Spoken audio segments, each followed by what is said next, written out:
বৃদ্ধাশ্রমে গেলে আপনি পেশায় ডাক্তার, ইঞ্জিনিয়ার, শিক্ষক বা পুলিশ অফিসারের মাকে দেখতে পাবেন, কিন্তু অদ্ভুতভাবে কোনো দিনমজুর বা কৃষকের মাকে দেখতে পাবেন না। কেন জানেন? কারণ সেই দিনমজুর বা চাষির ঘরে বড় হওয়া সন্তান হয়তো উচ্চশিক্ষিত নয়, হয়তো সমাজে কোনো পদমর্যাদায় বসে নেই, কিন্তু সে জানে মা মানে কি। তার কাছে মা কোনো দায় নয়। সে মাকে বোঝা ভাবে না, মাকে আপন করে রাখে শেষ নিঃশ্বাস পর্যন্ত। একটা সময় ছিল যখন মা মানে ছিল ছায়া, আশ্রয়, নির্ভরতার নাম। মা যেন সব কিছুর ঊর্ধ্বে। মায়ের মুখ দেখে দিন শুরু, মায়ের আশীর্বাদে রাতের ঘুম।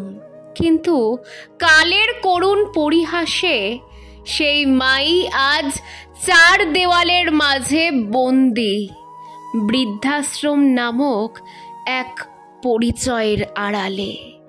এই সমাজে অনেক বাবা মা আছেন যারা সন্তানকে বড় করতে নিজের স্বপ্ন বিসর্জন দিয়েছেন, নিজের খিদে চেপে সন্তানের পাতে ভাত তুলে দিয়েছেন, পুরনো কাপড় পরে সন্তানের জন্য নতুন জামা কিনেছেন।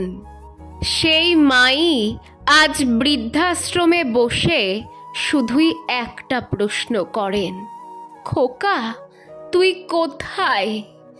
বৃদ্ধাশ্রমে এক মা কাঁদতে কাঁদতে বললেন, আমার ছেলেটা বড় অফিসার হয়েছে, গাড়ি আছে, বাড়ি আছে, বউ আছে, বাচ্চা আছে, তাদের পোষা কুকুরেরও একটা থাকার জায়গা আছে, শুধু তার মায়ের জন্য একটু জায়গা হলো না।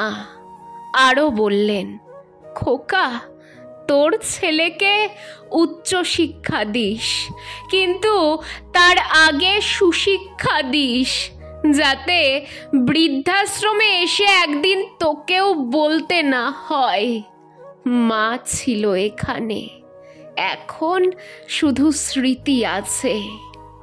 আজকাল আমরা সন্তানকে ইংরেজি শেখাতে শেখাতে ভুলে যাই তাকে ভালোবাসা শেখাতে।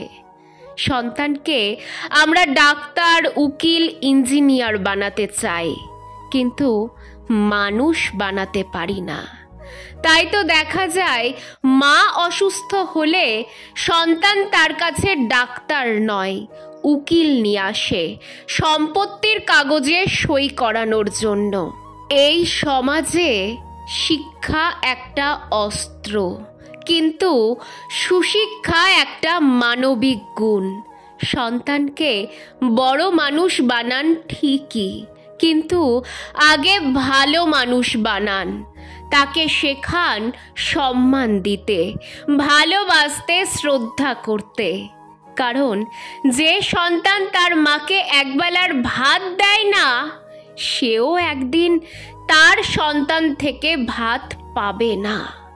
এটা শুধু কর্মফল নয়, এটা জীবনের বাস্তবতা।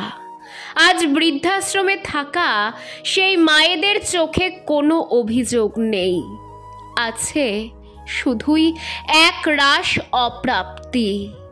তারা চায় না দামি কাপড় বা ওষুধ, তারা চায় একটা দিন যেন ছেলে এসে জিজ্ঞেস করে, মা তুমি কেমন আছো? সন্তান যদি এতটাই ব্যস্ত হয়ে যায় যে তার মায়ের জন্য সময় নেই, তবে সেই ব্যস্ততা নিঃসন্দেহে অভিশাপ। সন্তান যদি ভাবে মা এখন বোঝা, তবে সেই সন্তান আর যাই হোক মানুষ নয়। তাই আসুন আজ থেকেই শিক্ষা নয়, সুশিক্ষা দিতে শিখি। সন্তানকে এমনভাবে গড়ে তুলি যাতে ভবিষ্যতে কোনো মা বৃদ্ধাশ্রমে বসে ছেলের পথ চেয়ে না থাকে।